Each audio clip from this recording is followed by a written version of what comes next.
Patna Sahib Lok Sabha seat पर 1 जून को मतदान है और उससे पहले लगातार एनडीए के नेता डोर टू डोर जाकर रविशंकर प्रसाद के हक में वोट देने की अपील कर रहे हैं। इसी क्रम में आज चुनावी प्रचार का आखिरी दिन था और बीजेपी नेता सैयद माज अरफी के नेतृत्व में एक कार्यक्रम का आयोजन किया गया, जिस कार्यक्रम में बीजेपी नेता व पूर्व केंद्रीय मंत्री शहनवाज हुसैन पहुंचे और लोगों को उन्होंने संबोधित किया है। देखिए, यह तस्वीर जो है वो पटना साहिब लोकसभा क्षेत्र के राजा बाजार स्थित मीनाक्षी अपार्टमेंट की है, जहां बीजेपी नेता माज अरफी के नेतृत्व में कार्यक्रम रखा गया था, जिस कार्यक्रम में बीजेपी नेता व पूर्व केंद्रीय मंत्री शहनवाज हुसैन पहुंचे थे और एक खास तस्वीर रही कि यहाँ मुस्लिम समुदाय के ही लोग मौजूद रहे। उन्हें पहले शॉल और फूल मालों के साथ उनका स्वागत किया गया। उन्होंने सभा को संबोधित की, लोगों को संबोधित किया है और पटना साहिब लोकसभा सीट से बीजेपी प्रत्याशी रविशंकर प्रसाद के हक में वोट देने की अपील की है और उन्होंने ये भी कहा है कि वो हमारे मित्र हैं और बहुत अच्छे हैं। आगे उन्होंने संबोधित करते हुए ये भी कहा कि पुनः तीसरी बार प्रधानमंत्री नरेंद्र मोदी प्रधानमंत्री बनने जा रहे हैं। सुनिए शहनवाज हुसैन चुनाव प्रचार के आखिरी दिन क्या कुछ कह रहे हैं। रविशंकर प्रसाद हमारे साथी, अटल जी के सरकार में जब हम भारत सरकार के सिविल एविएशन मिनिस्टर थे, सबसे कम उम्र का कैबिनेट मिनिस्टर हिंदुस्तान में कौन हुआ है पता आपको?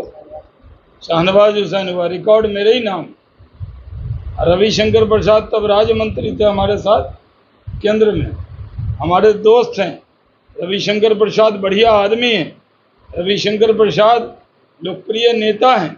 रविशंकर प्रसाद कोई हिंदू मुस्लिम का भेदभाव नहीं करते।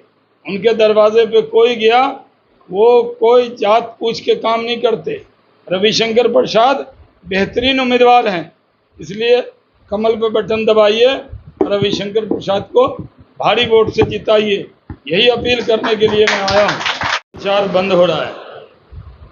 मुल्क का आखिरी कैंपेन, चुनाव प्रचार बंद होने से पहले जो इस मुल्क का चुनाव अभियान है, उसका आखिरी कैंपेन हम आप लोगों के बीच में कर रहे हैं। इसके बाद प्रचार बंद हो जाएगा और ये तय हो जाएगा कि कौन आने वाला है। जो मुल्क की हवा है, फ़ज़ा है, जो माहौल है, वो साफ दिख रहा है कि आएंगे मोदी, जीतेंगे मोदी, प्रधानमंत्री बनेंगे मोदी। मुसलमानों के बीच में मैं बोल रहा हूँ, इसलिए मैं बताऊँ कि बहुत सारी गलतफहमियाँ पैदा की जाती हैं। हम लोग भी जो ज़बान से बोलते हैं उसको सुनने में ऐसा लगता है कि हम लोग कोई मुसलमान के खिलाफ बोल रहे हैं। मुसलमान के खिलाफ होने का सवाल ही नहीं। प्रधानमंत्री नरेंद्र मोदी जी ने कहा कि जिस दिन मैं हिंदू मुस्लिम करूंगा उस दिन मैं पब्लिक लाइफ में नहीं रहूंगा।